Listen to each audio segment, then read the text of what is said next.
In the meantime, though, couldn't somebody tell the Panthers this was a basketball weekend? The NFL is just trying to claim every weekend on the entire calendar, huh? The draft is in what, like 18 days or 21 days? You couldn't just wait? Couldn't wait a week? They went and gave Derrick Brown, their stud young defensive tackle, the bag. $96 million extension over 4 years, and the money everybody cares about, the guaranteed money, $63.165 million guaranteed for Derrick Brown per an ESPN source. Well, Dan Morgan said that he wanted dogs when he first got introduced. Bingo! He's a young player, and Tim, he seems like a dog. He backed up their words. He said, we want dogs.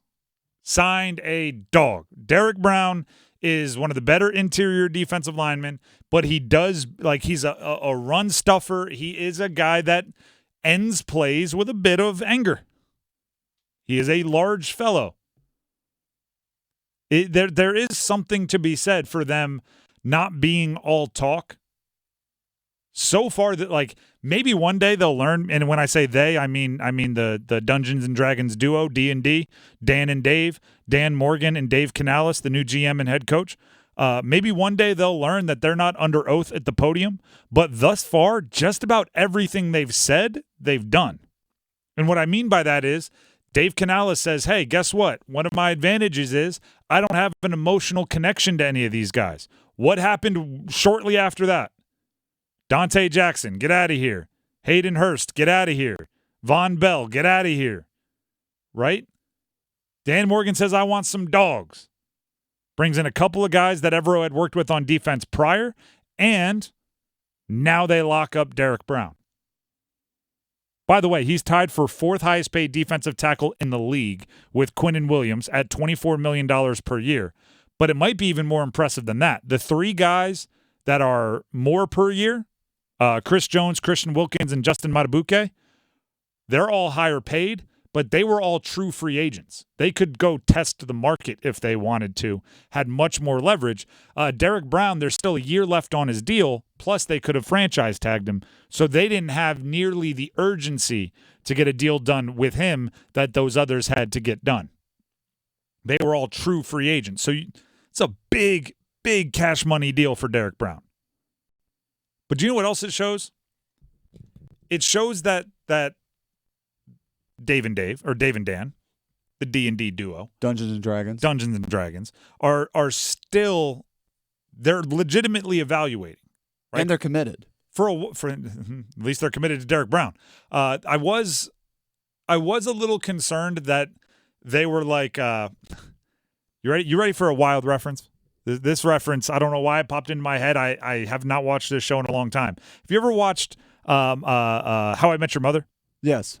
There's a episode, I believe, where they talk about what stuff can you keep that your ex gave you, right? Like you can't keep their hoodie, but like what if they bought you a lamp? Could you keep a lamp? And some were arguing like anything your ex got you has to go, right? Your new significant other shouldn't have to, click on the light of what your ex got you. And for a while, it felt like Dave and Dan were that way. Like anything Scott Fitterer brought in gots to go, other than Bryce. If it's not Bryce, you gots to go. And then they were just going to methodically move on from everybody. This tells me, no, actually, they are looking at individual cases and deciding which ones they like and which ones they don't. Right? It's not just they moved on from Hayden Hurst because they didn't like Hayden Hurst. It's not just that they moved on from Hayden Hurst because Hayden Hurst was signed by the previous guy, and just like a lamp that you got from your ex, you got to get it the heck out of the house. It's they moved on from him because they evaluated it and didn't like the way he fit into their future. And the way I know that is because they just signed Derrick Brown. They could have said Derrick Brown was chosen by somebody else. Get him out of here. Trade him for whatever we can get for him, which you could argue they did with Brian Burns, right? They could have given a giant near top of the market, top 4, top 5, like they did for Derrick Brown at the position deal to Brian Burns. They chose not to. They chose to move him. This Derrick Brown deal tells us, well, they didn't just move Brian Burns because he's not their guy. They moved Brian Burns because They did the evaluation. He was going to be too expensive for the value he brought, or whatever it is. So maybe one day they'll learn they're not under oath at the podium. But until I catch them, leading us astray or throwing up a smoke screen, it seems like what Dan Morgan and Dave Canales tell us they're going to do, they then go do. I'm not sure that's the best way to conduct business, right? If you become known as like the super duper honest group, because then you're like, no, you know what? I don't think we're going to trade our second round pick, the first pick of the second round. Everyone in the league is going to go, all right, they're not trading. Yeah. Sometimes you want to, or maybe the opposite, right? We are going to trade it just so everybody thinks there's not somebody you love at that spot, and then you can take them. Sometimes a well-placed smoke screen helps. I don't know if they're capable of it, to be honest with you. Dave Canales, you ask him a question, he's like, yeah, I'll tell you the answer. It's ready for another wild reference. Anytime Graham's doing the show, we have to have some wild movie references.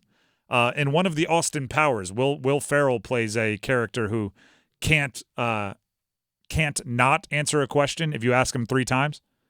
If you ask the question 3 times, he has to answer. That's kind of Dave Canales. It's like, are you going to sign Derrick Brown? I'm not telling you. Are you going to sign Derrick Brown? I'm not telling you. Are you going to sign Derrick Brown? Yes, we are. $63.165 million guaranteed.